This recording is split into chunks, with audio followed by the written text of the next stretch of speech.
the hidden levels. Something similar with everyone, probably because everyone has exhausted him. Yeah.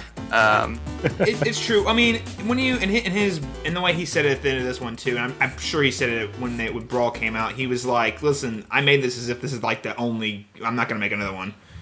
Yeah.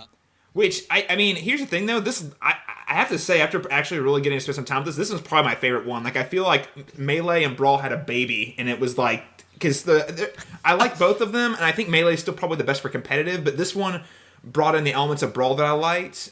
Without having to sacrifice the faster gameplay, because Brawl was a little like they had tripping and the flow of the gameplay wasn't quite as seamless. This is the best game. I still prefer the first one over all of them, but that's just because in its time it was the best. Well, at the time it was new too. Sure.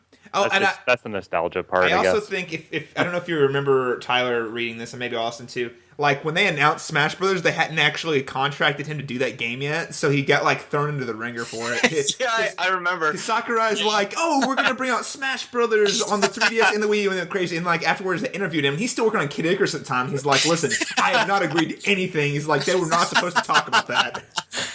Hello, everybody. Welcome back to the Hidden Levels. I'm your host, Caleb Masters, and I'm joined across the country to the west, Austin Lucari. and my other good friend to the far east of the country. Introduce yourself. Tyler Johnson. And we are here to talk about the game industry, how much we love it and we hate it, and how we love hating it. And this week we are going to be talking about the Digivolution. No, I'm not talking about Digimon. I am talking about the transformation of the game industry from physical media into digital media, as we're hitting some big landmarks with the likes of PlayStation Now, Steam really becoming the primary platform for PC gamers. But before we get to talk about this Digivolution, I pose a question, guys. I've been thinking about this. Like, we as gamers, we should be taking games more seriously. And you know, this Majora's Mask remake, it's around the corner. I am fired up as I'll get up about it. I can't wait to play it. And you know, I was thinking, what would you guys do if you only had 3 days left to live?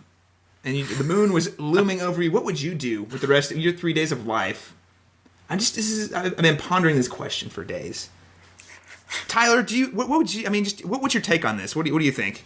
Yeah, I was thinking about it briefly, and I imagine in the event of the impending doom of the world, there would be a bit of chaos, and people would be looting and everything like that. I can't realistically picture myself doing any of that. So I imagine I would be trying to calm people and help people that are being negatively impacted by all of the chaos.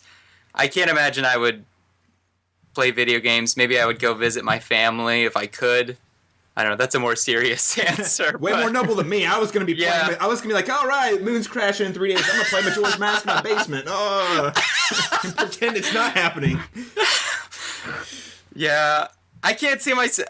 Realistically, I can't see myself doing anything goofy like that if that happened. I don't know. Right. Hey, man, that's good. That means you have good values and you're a good human being. That's why you're on this podcast, Tyler. I just need you to know this. Good human being. Games are important, just not number one. Austin, how about you? Tyler's a lot nicer than I am. I am going to barricade up my place. I'm going to stock up my arsenal and keep the hordes of horrible people away from me as best as possible. They're not zombies, they're just horrible people. Well, I mean, yeah, basically. It's worse than zombies. They're actually smart enough to try to break in. Oh, man. See, that's legit. So you'd be like living through, this is the end. Well, Austin, way to be a downer on this podcast. That's my job. That's what I bring to this. Oh, well, you know what? Let's end this. Let's end the whole impending doom on a happy, uplifting note here. I am going to be driving to Austin's and barricading myself in his place while I play Majora's Mask because I don't want to die. Keep it safe, Caleb. That'd be good. See, we'll do it. We'll stick it out for the last 3 days together. You know. There we go. I'll be outside the house trying to calm people and probably getting killed in the process. And getting trampled by the hordes. Yeah. Yeah, there you go.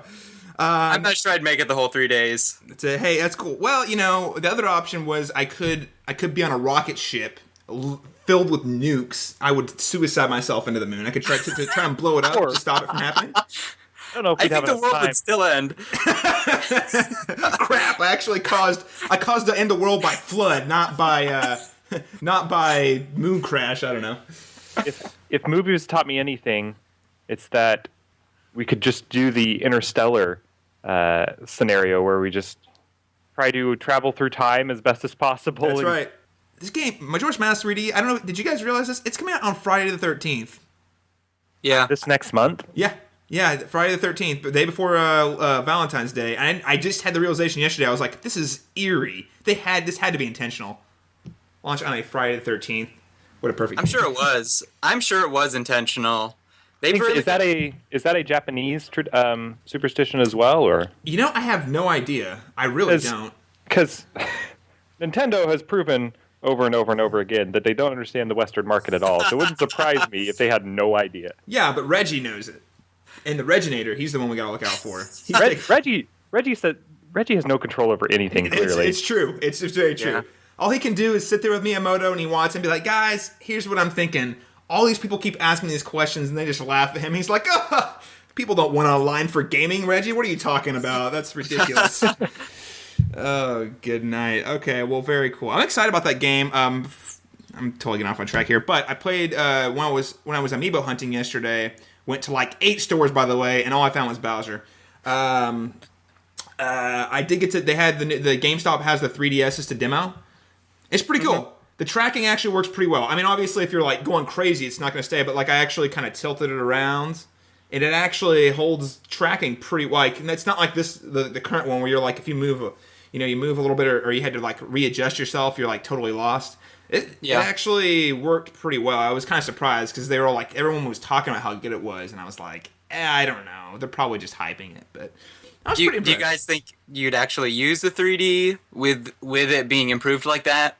I'd use it more, yes. I don't know if I use it all the time, but I would definitely use it more. Because there's been a lot of times I've actually, especially when I first get the game, I try the 3D, and I'm like, oh, this is cool. But then I just get two things happen.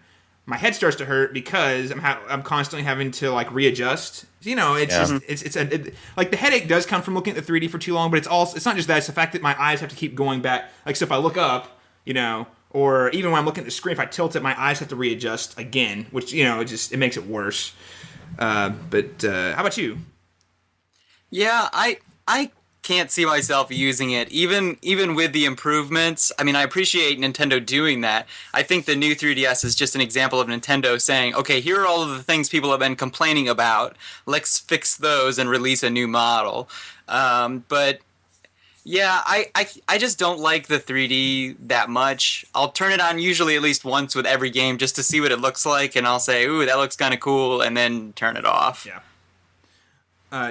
There are certain games I think would be more beneficial than others. I actually thought Ocarina of Time looked pretty good in 3D.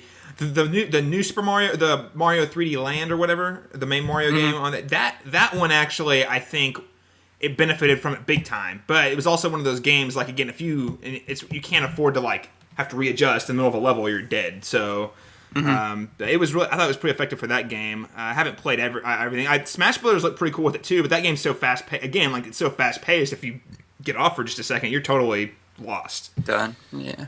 Austin, how about you?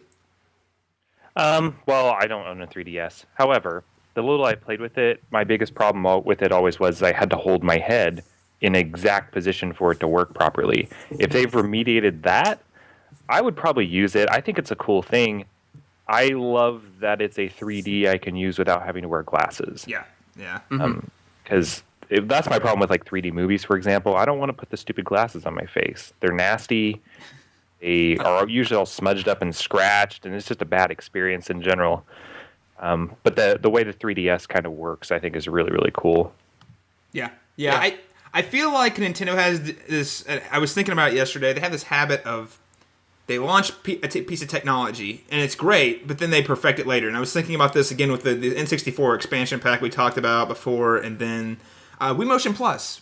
And all our talks about like the 3DS and how they're like, oh my gosh, you have to have this piece of hardware to play this game. I totally forgot. I totally was sidetracked on the Motion Plus. Granted, the Motion Plus was only like $20 and not a new console, but that last Zelda game, you had to have the Motion Plus to play that. You had to go out and buy it or buy a new remote. And it works like poo. Oh. It was terrible. I don't agree with that sentiment at all. But I don't know. It just they have this habit of launching stuff and then later perfecting it. I used your controller for Zelda, if I remember correctly. You did. You borrowed my Wii. And it was the worst thing ever. See, it was terrible. I don't know what you're talking about. I had a great experience with it. The only thing was that dang swimming where you're like... It was the jabbing motion. Never happened. You know, a lot of people had a problem with that. I did not, but you're not the only person I've talked to who had that frustration. I really didn't have a problem with the jabbing motion. It was just the swimming. And it was particularly annoying because at the end of the game, there's a fetch quest. We have to collect music notes in a limited time frame with the swimming. So you're like, and if you miss it, you can't just steer it around. You have to be like, turn. Oh gosh, my arm was cramping. Yeah, it was awful. My saddest thing is I do truly love that game, but I can't tolerate the motion controls, and the way it's designed, they could never remake it without it. No, that's what I'm saying. Like, it's a game that you can't. Yeah, they can't just port it and remake it later. You have to have the motion, and that's why I liked it. And I don't necessarily want another Zelda game like that, but I thought it was a very cool side trek adventure. I thought the bosses in that game were great. I thought the level design in that game was really great. And I thought some of those bosses. I mean, there was the skeleton dude with the arms. I felt like I was fighting with General Grievous from Star Wars, and that was pretty cool. So I mean, I don't want every Zelda game to be like that at all, but I thought it was very cool. I'm going to replay it. I'm certain before too long. That game would really benefit from a high. Well, I mean, you guys don't want it, I guess, but that's a game I think would look great with an HD re-release. You should save these conversations as intros, just for the record. Oh, yeah, well, that's what I do. I either use them as intros or outros. Like, if they're funny enough, I drop them in the post outros thing. Like last week, our Half-Life 3 conversation made it in there at the end. I need to listen to last week because I didn't know it was even up. Okay, I'm sorry. I thought I sent out a link or something. My bad. You probably did, and I just missed it. There's no worries. Okay, cool. All right, guys. Well, now that we've figured out how we're going to survive the impending apocalypse come February 13th, let's go ahead and move on to the news.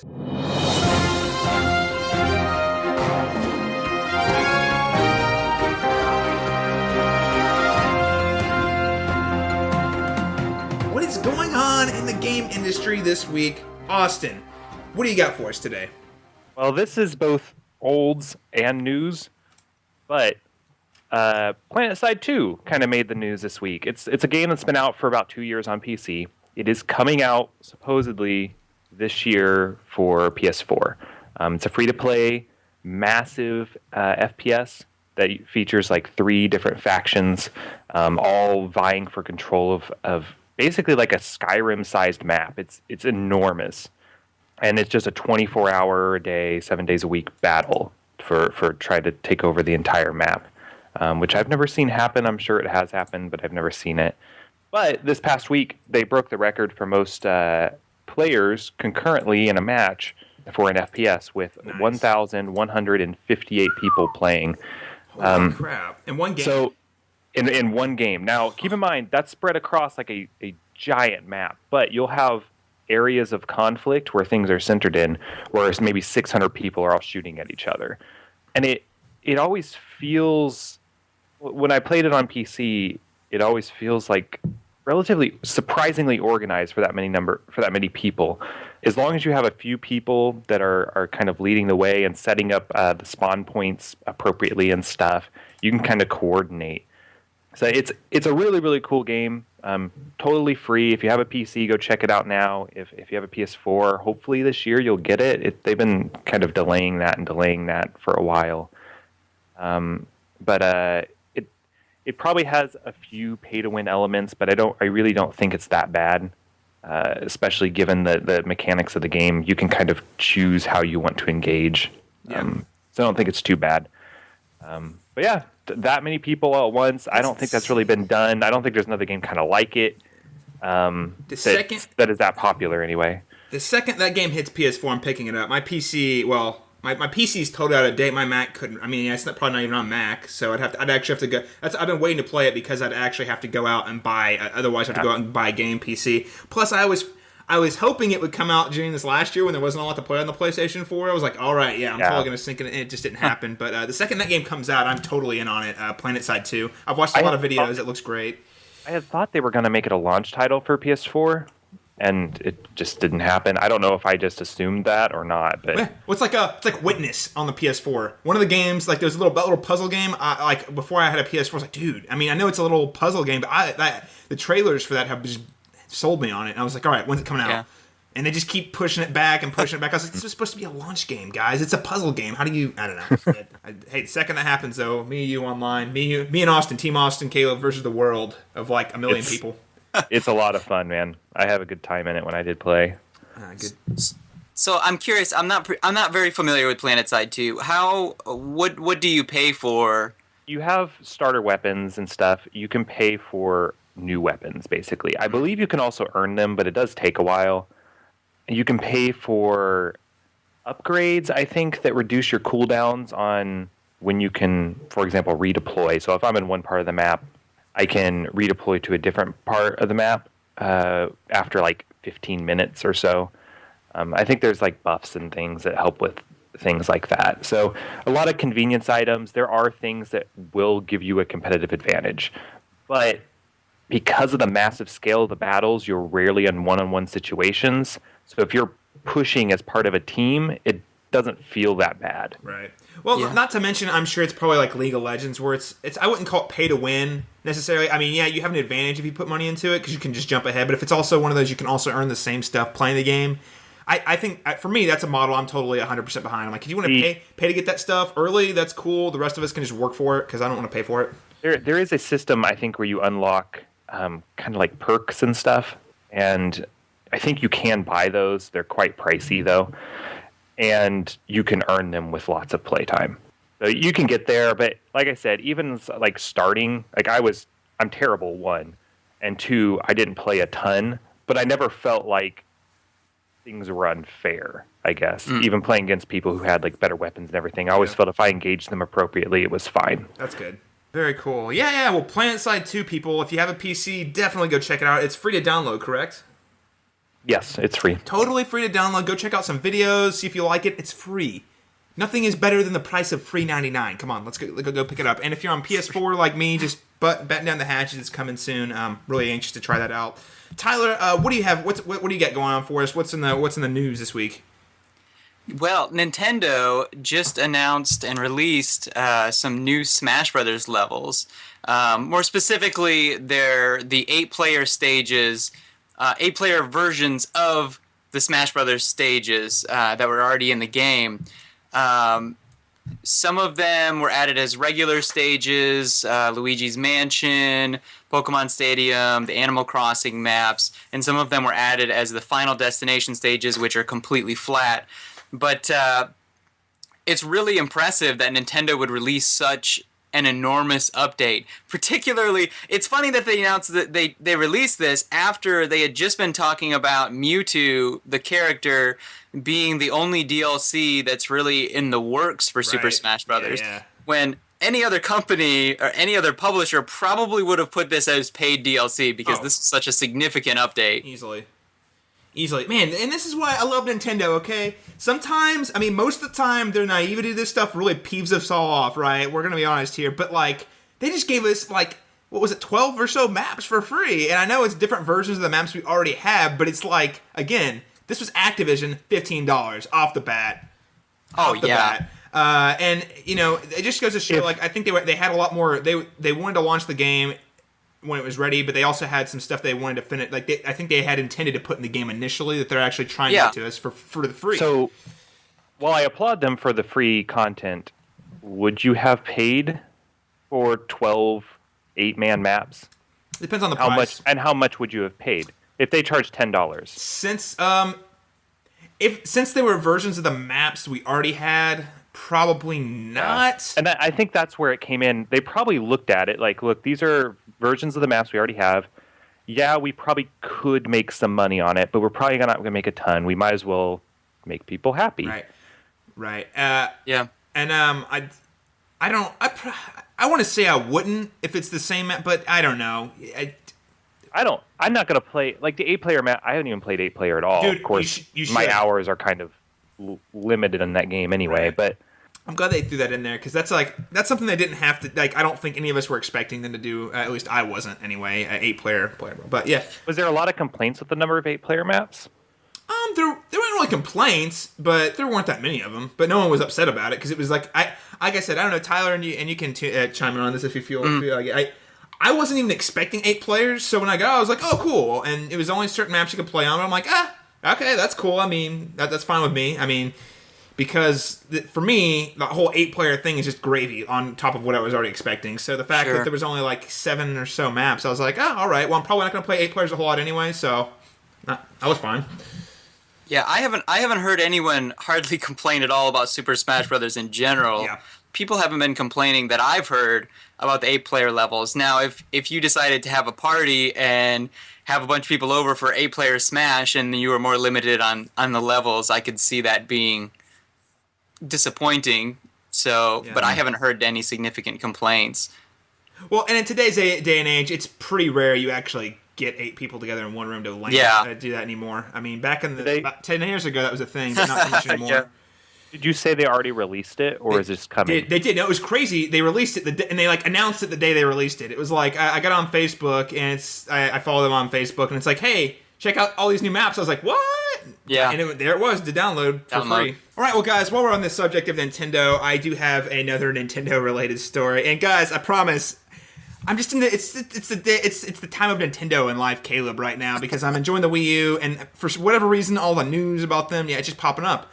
So they announced this week that they are going to they announced a beta affiliate program to share profit with YouTubers. For those of you who don't recall, I believe it was 2013, earlier in 2013 last year, where they went in and they started they trademarked all their crap and they started getting 100% profit off of all the ads on any user that was using Nintendo content, was making money off Nintendo content, which that's a lot. I mean, for some of the YouTubers that are making some, like, using a lot of Nintendo stuff, and there are a lot of them, they're losing. That's some serious dough, right? So now Nintendo's saying, okay, hey, we want to be friends again, guys. Let's work this out. We take some, you take some, we're all happy. So it's new. You can sign up for it via a website they've set up. Didn't they announce this actually a while back, but now they're just starting to pay out finally? They said that they were working on something, but they didn't specify. They didn't actually have a program or anything. So they said, oh, we're working on something to work with YouTubers. That's it. This is actually... It's like a 50-50 split, right? And I don't know if I don't think it's 50-50. I think it's like 60-40. 60-40, yeah. The content creators get the majority of the money. They get more money. That's better. So, I mean, Nintendo's not totally screwing people. I mean, they're still losing. I mean, I'll put it this way. It's not as good as it was before Nintendo stepped in, but it's still like a compromise, right? So people who are making the videos still get a fair share of it. So, I mean, what's cool, they have a list of games that qualify for it, and it's actually pretty extensive. It's not everything. They have you can go look on the website. It's got everything all the way back to their NES era. They've got all sorts of games. Oddly enough, I'm about to start working on a Majora's Mask video that hopefully we can share on the soon-to-be Hidden Levels YouTube channel. But that was a game, interesting enough, that was not on the list of qualifying games, which is interesting considering the fact that they had the 3DS game coming out that it wouldn't be on the list. But they had very extensive... In that scenario, you would get all the ad revenue? I think I'd get 0 ad revenue. Oh, they just take everything on that? I'm sure they would take everything. I could be... if I'm understanding correctly... One or the other, so... Right. I mean, hey, if I actually manage to get enough downloads and views to make some money off of it, I would love to make my fair cut on that. But yeah, so and then in that scenario, though, I believe they take all the money. But it was a pretty extensive list.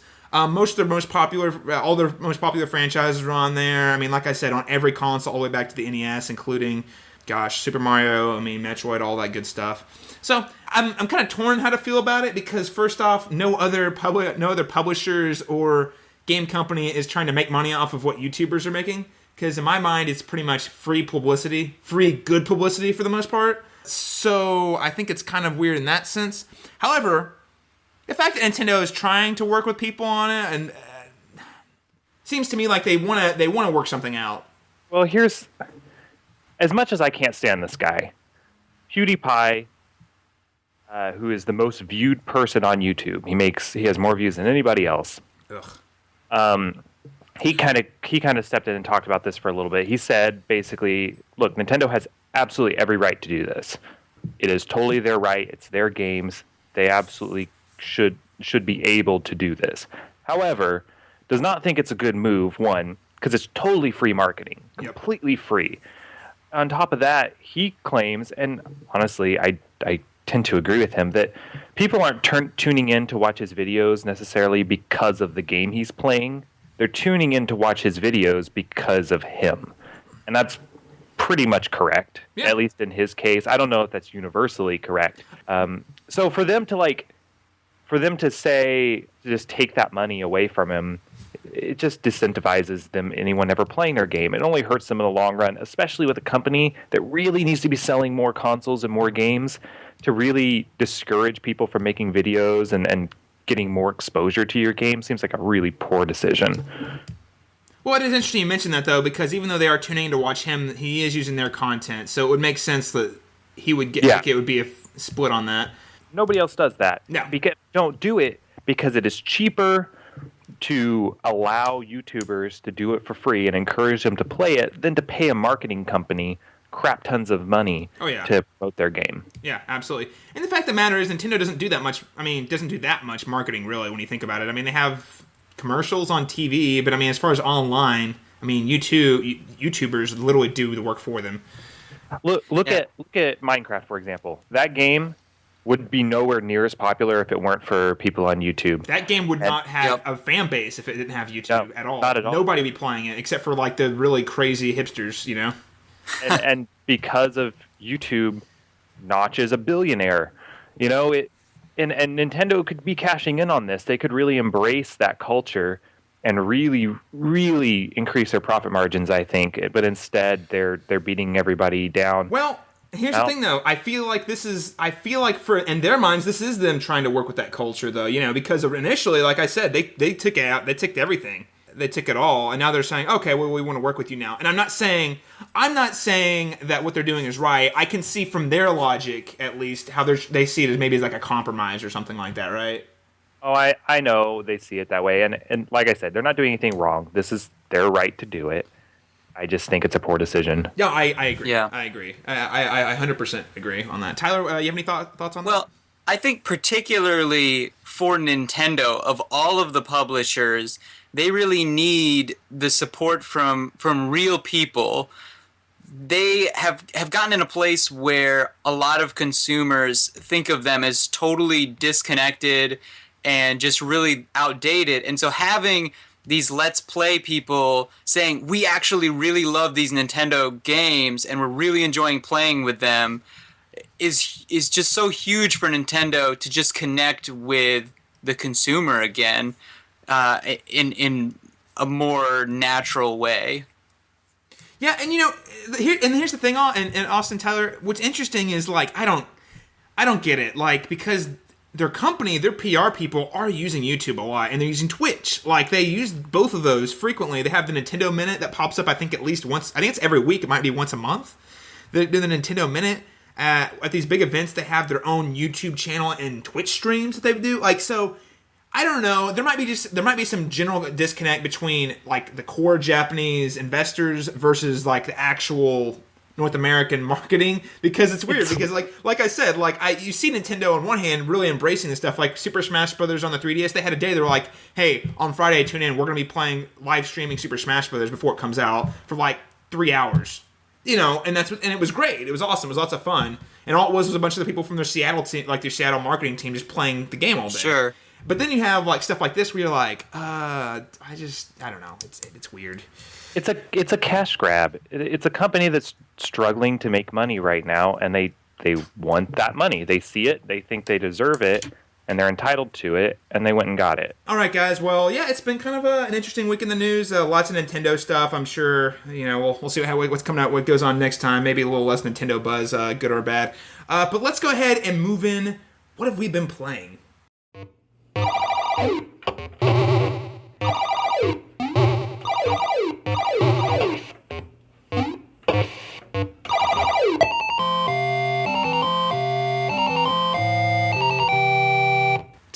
what have you been playing? It's been a couple weeks since we talked last time. What have you been playing in the meantime to kind of keep you busy and satiate the appetite? I have played quite a few games in the past couple weeks. I finished Far Cry 4.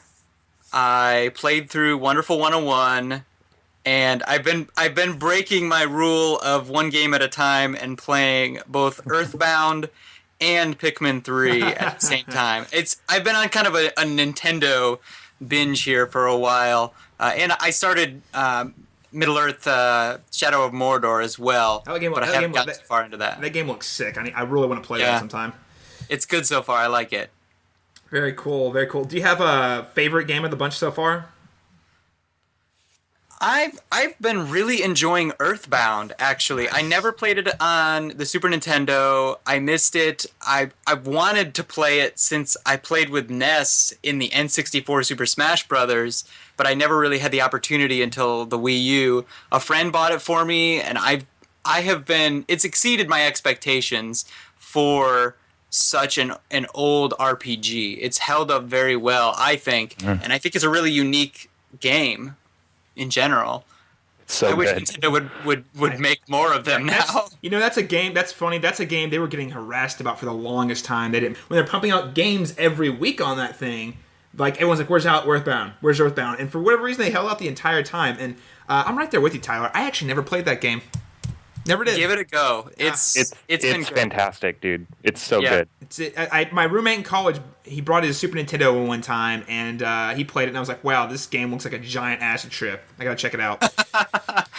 Yeah. You missed out on the Super Nintendo era a little bit. I did. So, what's kind of funny about that is when I got my Wii and they announced the Virtual Console, if you go look at my Virtual Console now, a majority far and away of games I have on there are Super Nintendo games. So I've got all the Donkey Kong Countries, the Super Mario World, Link to the Past, Super Metroid, Contra 3. I've got a lot of Super Nintendo games I downloaded. I did miss that era. I had a Nintendo NES, and the NES was a hand-me-down in my household. So by the time, I was aware that there were other game consoles out there, the N64 was already kind of the thing, or about that time, I think. I was very young when the N64 came out, so by that time, I just totally missed it. And the only experience I had until the Virtual Console really was playing at friends' house and things like that.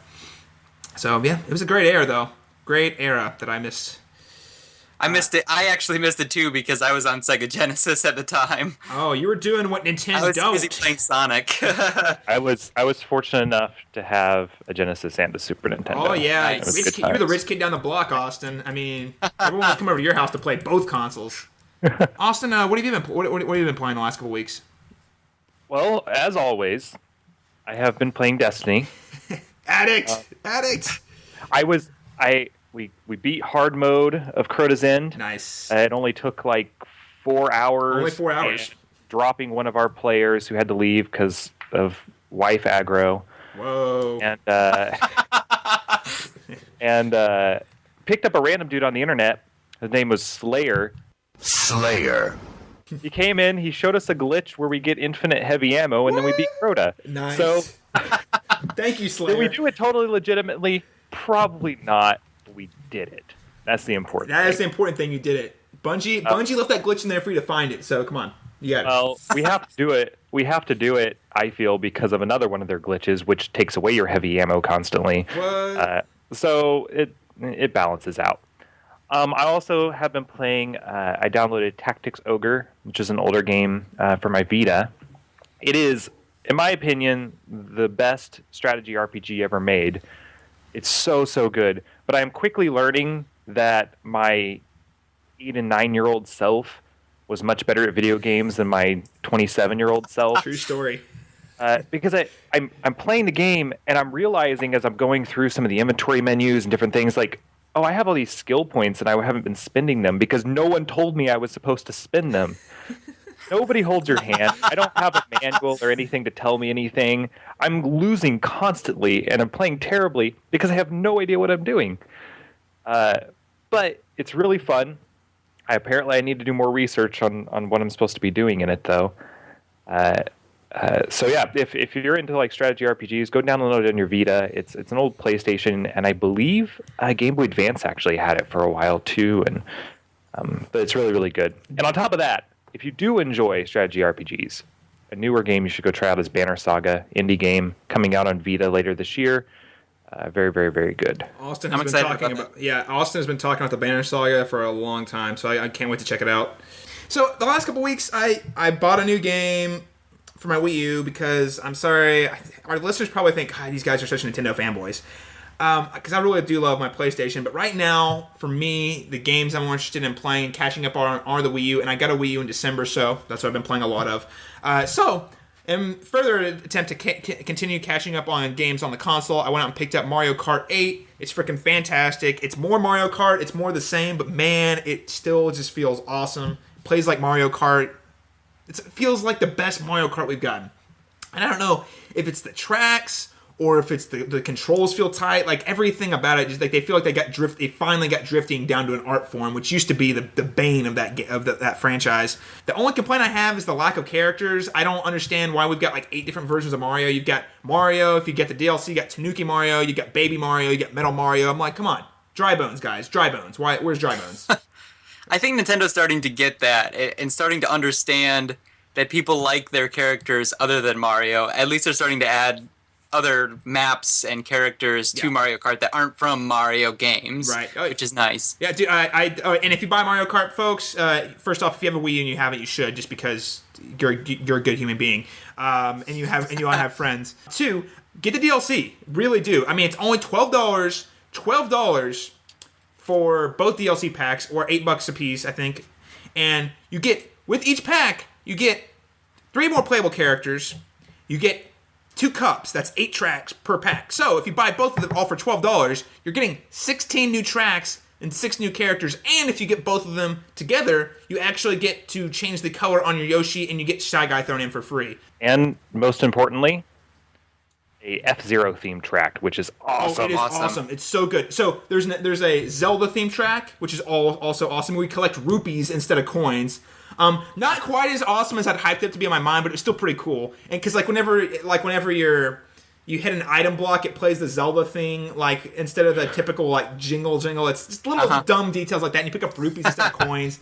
That's a lot of fun. There's an Excite Bike track, which is cool because there's lots of little hills. That one is pretty cool too. And that one's cool because the way they've gotten the extra boost down, like you can do jumps and stuff. You boost through the entire map, just constantly. Literally, because you're hitting hill after hill. Awesome. And then of course the F-Zero track, which is just, oh my gosh, so good. It feels like F-Zero. It's like real fast, and the theme music's playing, and it took me back to my Super Nintendo days.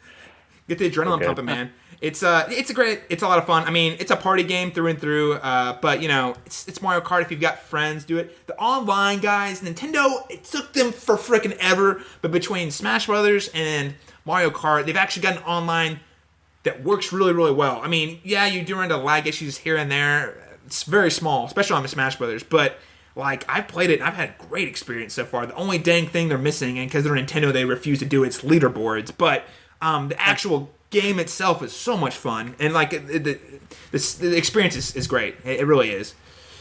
The other thing I haven't started playing, but I've been really stoked about, really pumped up about, that came out this last week, and I'm going to download it probably this evening, is the remake of Grim Fandango. Now, which is, for those of you out there who know who Tim Schafer is of Double Fine Games, he's that guy in the industry who's probably one of the most talented developers out there, and is also one of the weirdest. That his games, because they're weird, he just never gets a hit. Like, his games are awesome. Like, just gameplay-wise and, like, creatively, incredible. They all flop, which is really sad. But either way, in my opinion, one of the most talented developers out there.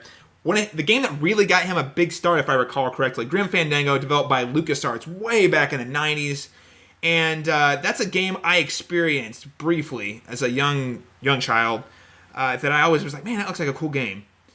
And I played it a little bit. I was like, oh, this is neat. But then I never got to play it again. And of course, you know, as you know, you grow older and you understand that games has had a pretty big impact on the industry, and is fondly remembered by a lot of people who have, you know, grown up in the game industry. So I'm really excited to kind of honestly have my first real experience with it, where I can remember it and appreciate it for all it's worth. So I'm definitely downloading that this weekend. That's out on PlayStation Network. It used to be a point and click adventure. So if you're into that type of like puzzle solving, kind of wandering around and exploring a world, I highly recommend you check it out. that's what we've been playing here the last couple weeks. And again, if you want to tune in, check out some of these games that we've been playing, and we can hit us up and we can talk about it more next week. Until next time, play some games out there. Join us in playing games because we love games. All right, guys. So now it's time to hop into our hot topic of the week: the digital evolution of gaming, or as I like to call it, the Digivolution.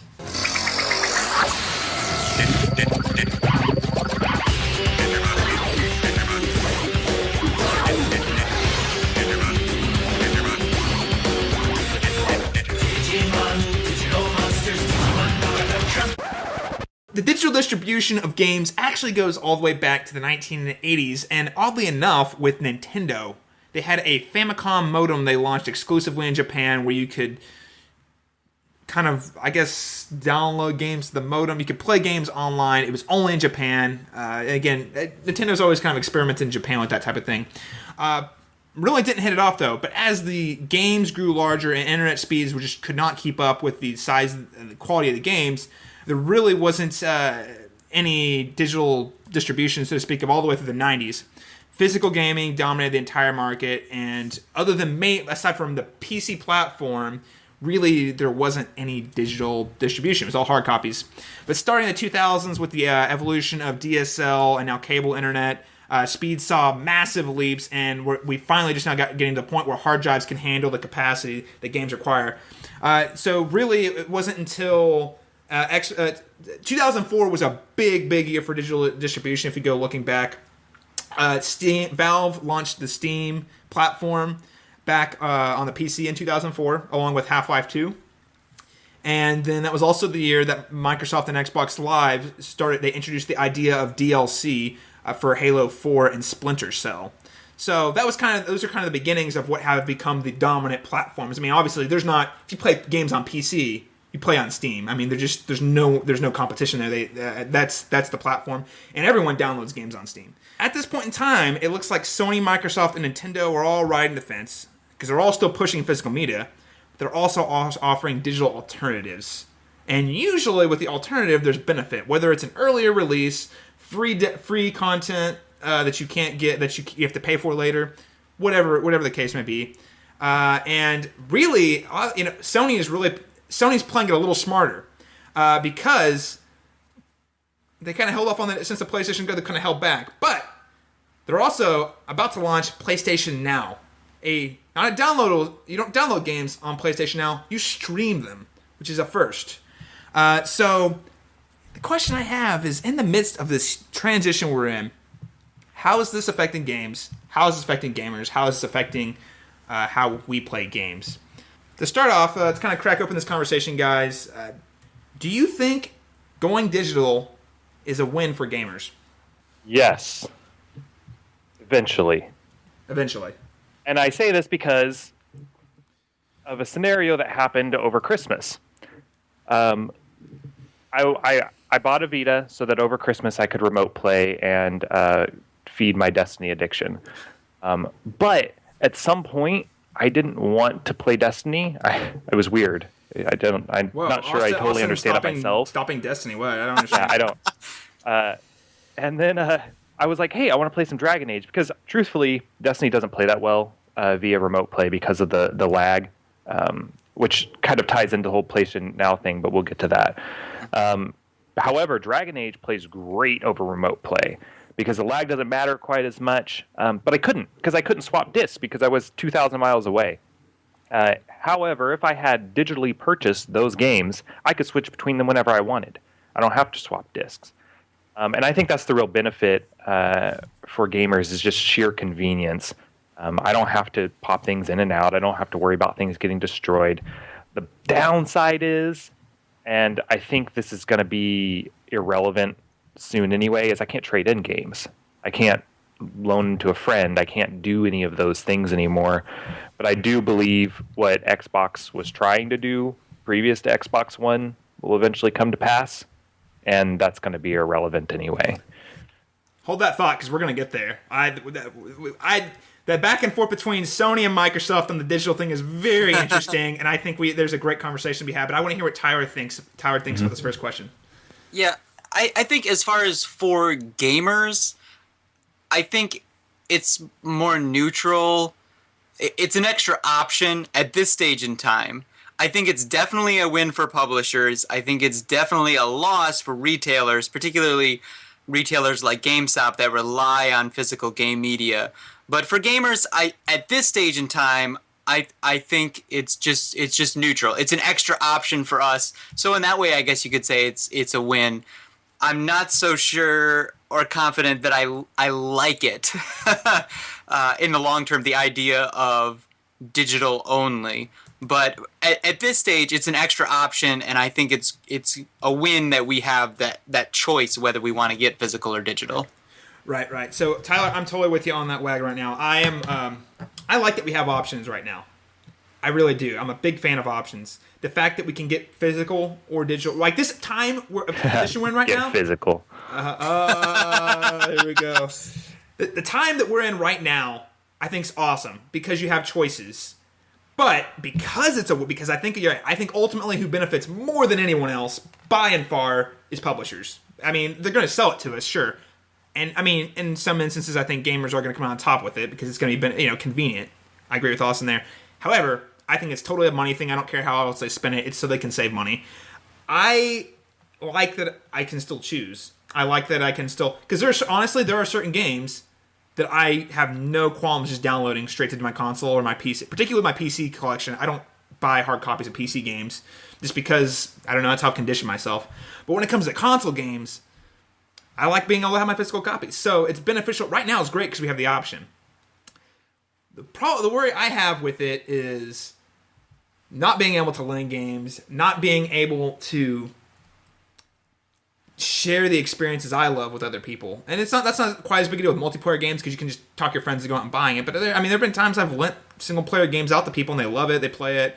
And you get back to lend. It's cool to be able to share that experience with your friends. And I also feel like there is a hint of ownership that you have when you actually can hold it in your hands that you just do not get when you download it digitally. You just don't own it. It feels more like you're renting it indefinitely than actually owning it, right? Yeah. It's funny because I'm the guy, I buy physical copies of PC games when I can too. Oh, really? I still, if I have the option, I still buy actual CDs. Oh, wow. For music. Wow. Now, I usually put them on the computer and put them on everything digitally, but I still buy the physical CD. It's almost always the same price. But in the case of the PC games, I like to have them on my shelf. Mm-hmm. But unfortunately, the reason perhaps, Caleb, why the PC digital doesn't bother you as much is over time I think we've been conditioned with PC games to just put the disc in, install it, put in the code, and then be done with it, rather than rely on that disc. And so those physical discs, even though I own them, don't really have the same value that the physical discs for my consoles have. It would be more problematic to transfer them, and in some cases I don't think you could with the code, reliance on the codes and everything like that. So I think that's part of why PC games, it doesn't feel as bad getting them digitally, at least for me. But yeah. Well, I mean, when I got back into PC gaming back in with the Orange Box, so 07. And of course, Orange Box. I mean, yes, I technically bought a hard copy of it, but you literally put the disc in, and it's like, hey, go to Steam. Oh, I didn't buy a hard copy. I just bought it on Steam. Well, I bought it on. Well, see, that's the thing. That's when I downloaded Steam because you had to have Steam to download the game, and from that point, it was like, oh, well, I don't need to get. I mean, like, I could just download all my games on Steam, right? And of course, they have those crazy sales. You're like, oh, okay, yeah, cool. Just go ahead and purchase it. You're good, So for me, like, ever since I've gotten back, because I did get PC game when I was I was a kid. And then there was a long, probably about at least 6 or 7 years that I probably didn't PC game at all. And then I got back to it, and it's like, yeah, I bought the Orange Box, but after that, it was like, oh, well, I don't really need. I mean, like, I was already sitting at my computer screen. I could buy the games I wanted to right there. I don't know. I was conditioned at that point just to be like, oh, okay, well, I just hop on Steam and get it. Well, can we agree that it's probably inevitable? Yes. Yeah. Okay. Yes. So that being said, it's not going to happen, I don't think, for a little while yet, where you will no longer have a disc. There's two parts to this. One, not going to happen until the U.S. infrastructure can handle that much downloading, because currently there's a lot of people that just don't have the bandwidth. It will take them days to download a game, especially a 60 gig game or something really, really large. It won't happen. If ever we can get faster internet in this country, it's coming. Well, it's coming very soon. Very soon. See a takeover. Yeah. But I do believe there will be a physical thing. It won't be a disc. But what you'll have is a situation where you can buy the download code at GameStop, but you can also buy the whole collector's edition. Because I think there will still be a market for getting a little figurine and a little kind of like manual or like art book type thing or something. And Amiibos have kind of showed us that people still desire a physical thing, even if the disc is irrelevant. So I do think down the road, you're going to see a situation where they're going to start to price digital games. They're not going to drop the price of new digital games. They'll stay $60, but physical discs are going to go up to $70 or $75, forcing people to switch. That's what'll happen, because they're not going to drop the value of their games if they can help it. So it's going to force people to start going digital, eventually phase out the disc, but they'll sell collector's packs with like little figurines and different kind of cool things that you can have to go along with your game, but the disc will not exist anymore. There's still a lot of money to be made for everybody for those collector editions, because they still make bank off those. Otherwise, they wouldn't keep doing it. Now, Austin, to that point, I don't know if I see them raising prices on games, but I do see them doing, which I think is going to be way more impactful on the game industry than the movie industry. But like what the movie industry does right now, you just like for instance, X-Men Days of Future Past. Huge X-Men fan. Oh, hey, it's coming out September 3rd or whatever. Digital only. Or you can wait until next month and buy it in October on Blu-ray. Which I waited because I just need to own it. But if it's a game, like if it's a movie I've already seen, that's one thing, right? And it's a movie. If it's a game that you really want to play, though, you're not waiting a month. Like, you're not going to wait a month to play that game on hard copy, right? I see something more like that being the kind of like point where people start to really jump ship. Oh, my friends are all playing the new Halo or Call of Duty or Smash Brothers. I'm not going to wait a month to catch up. I'm going to buy the game digitally. Yeah. I don't know. I could be totally wrong on that. That is the other option, but I'm usually, if there's more money to be made, they're going to try to make it. That's how I feel. Fair enough. Tyler, you've already said that you buy a lot of physical. Austin, what do your buying habits look like? Just for the sake of conversation. I guess I do typically buy physical for consoles, but that's usually a hard drive space issue or I don't feel like waiting 3 hours to download something issue. Right. PC and stuff, always digital. I haven't bought a physical copy of a PC game since Warcraft 3. Oh, wow. I don't think. Wow. Going way back. There's no need really. I don't know. It's just a hassle to swap game or discs in and out, because the way I play, honestly, is I'll play a game until I get really angry at it, and then I'll play another game. And because I'm not the type of player who's going to sit and grind at something until I figure it out. I just give up and then move on to something else. So the digital copies kind of suit my playing habits a little better. Oh, that's fair. That's fair. Well, okay. Next question I want to move in. Before we get into the whole who's going to jump the gun first on this, do you really think retailers like GameStop survive this, Austin? No, I don't. Okay. They're going to have to transfer into a video game themed store. Yeah. Where they sell like posters and amiibos and all the little physical things that go along with it, but the actual games itself, they're going to become like KB Toys, and I don't know if they can make that transition. I don't think GameStop can. I do not like GameStop. Nope. Just in general. That's a totally different subject, but I avoid shopping at GameStop, and I haven't bought games there in years. But I think GameStop's death is inevitable. They've shown that they don't seem to understand how to transition through this. And I think you're right, Austin. I think the natural transition for them would be to sell gaming-themed products. But what they seem to want to do is to continue their sense of change is to continue to push pre-owned games more and more and more. Their stores barely sell any products that aren't the pre-owned games. Their shelves are filled with them.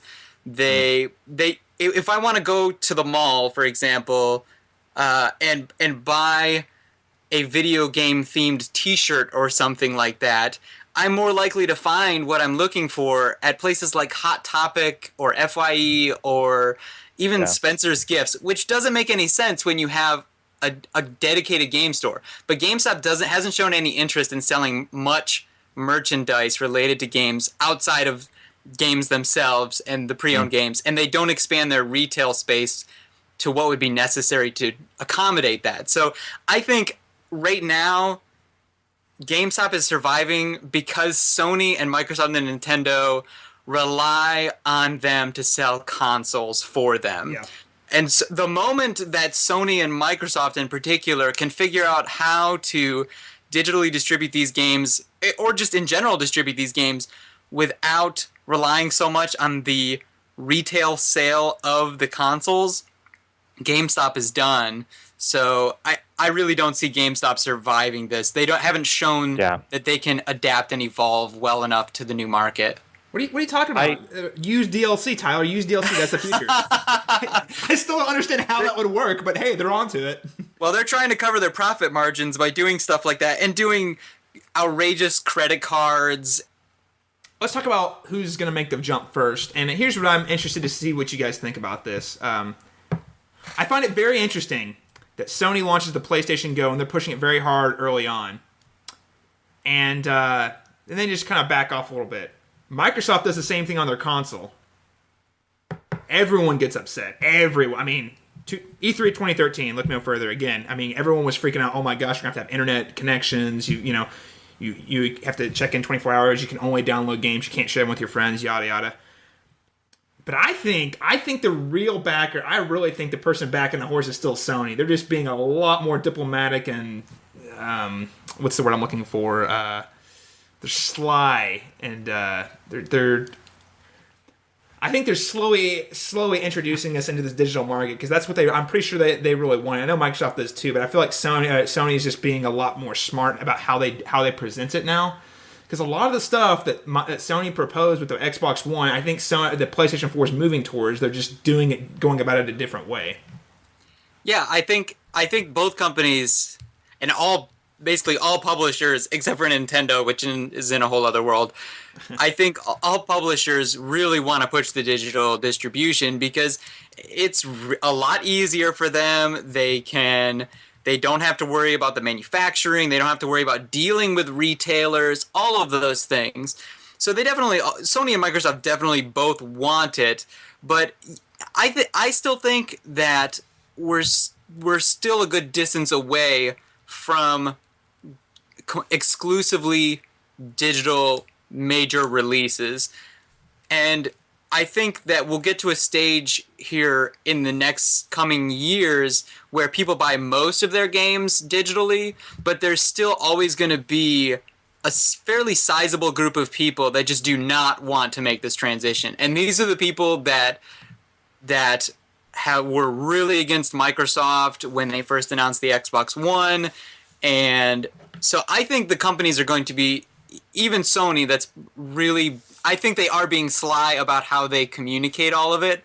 And I think they're all working toward that. But I honestly don't know at this stage which one's going to pull the trigger first because I think it's so far away. I can guarantee it will be either Microsoft or Nintendo first because Sony has Blu-ray.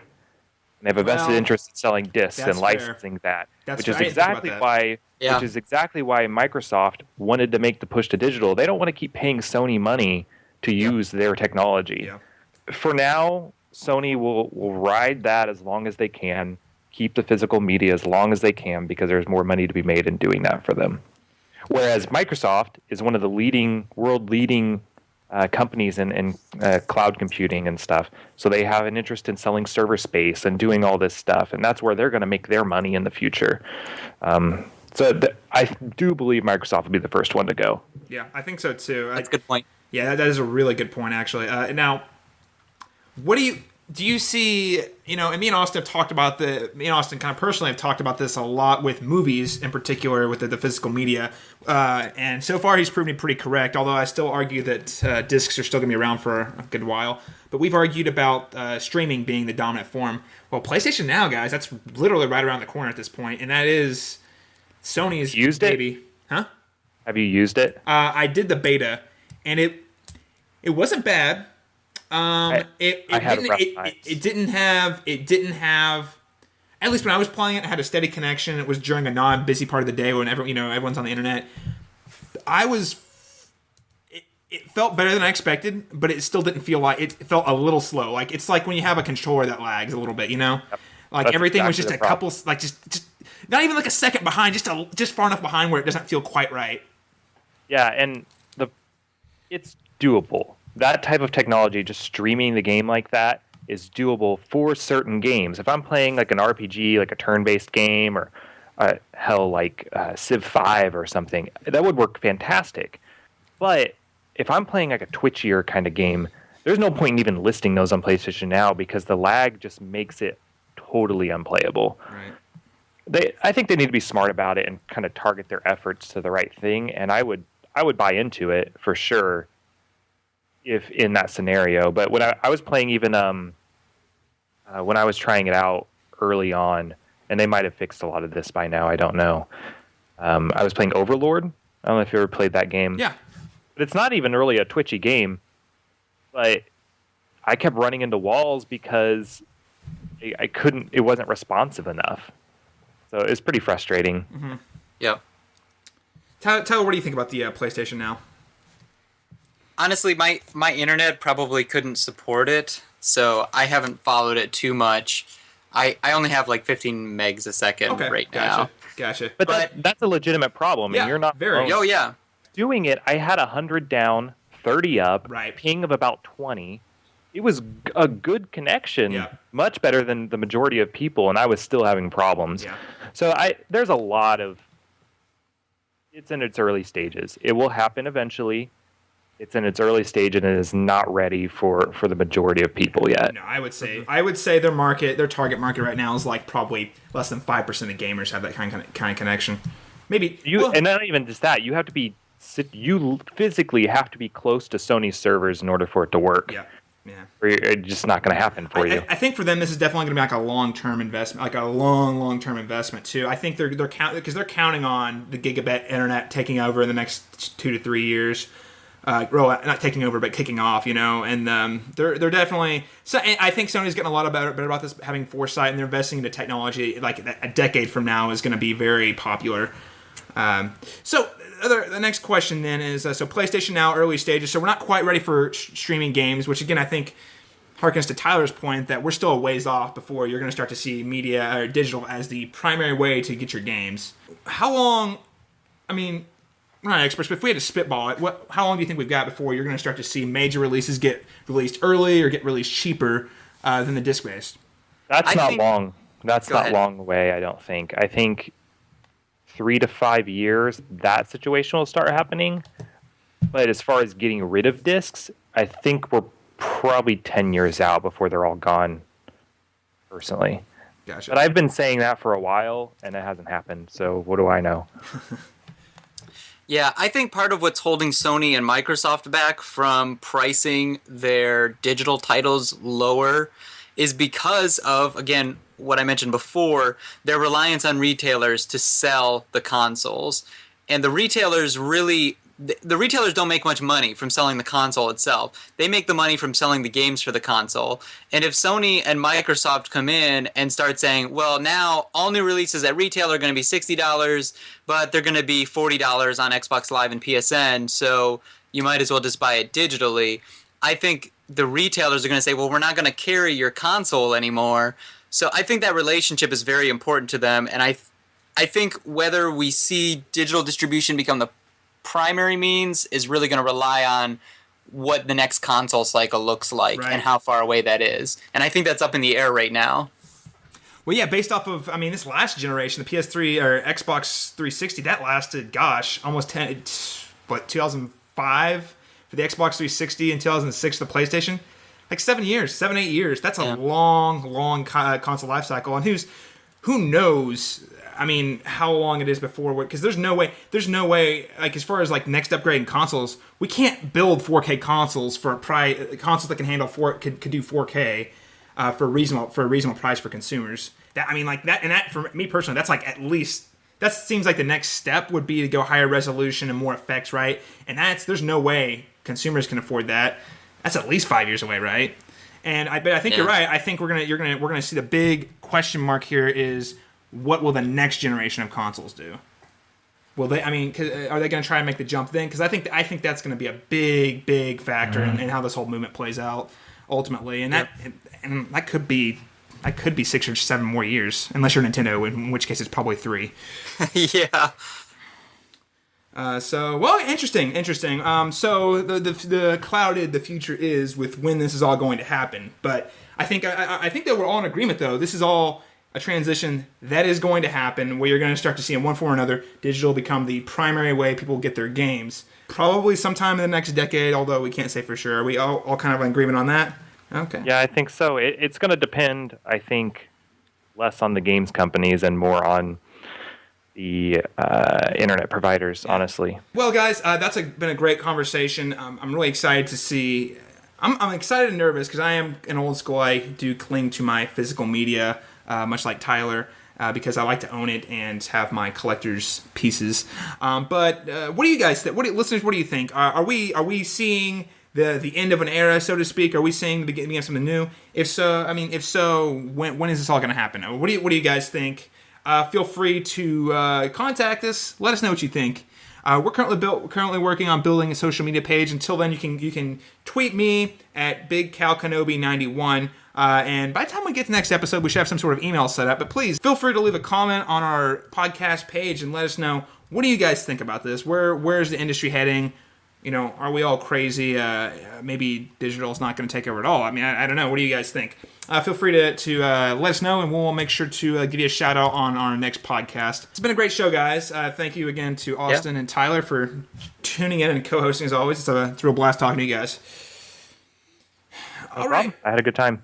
Awesome. Yeah. Well, guys, until next week, where can people find you online or game-wise? Or where can people kind of get a hold of you if they want to play some games? Awesome. Yeah, if you want to add me on PlayStation, that's where I primarily play. It's just my last name, Lucari, Lucari. And add me on there, and we'll play some Destiny. Not to be confused with Lucari O. Correct. Not the Pokemon. Not the Pokemon. No. Yeah. Tyler, how about you?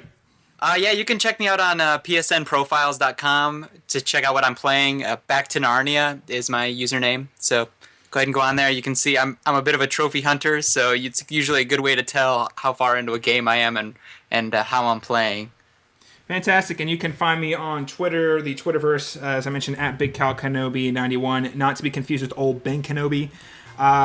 So you can also find me, all my work, including my movie reviews, TV, other podcasts, on calebmasters.net.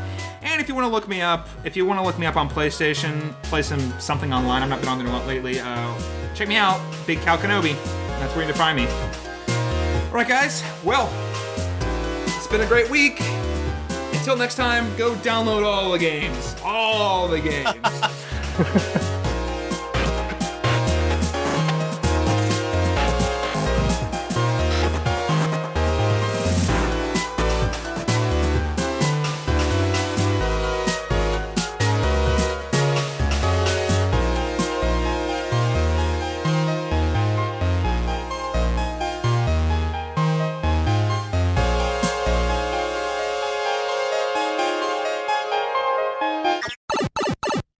He did Pod Racer?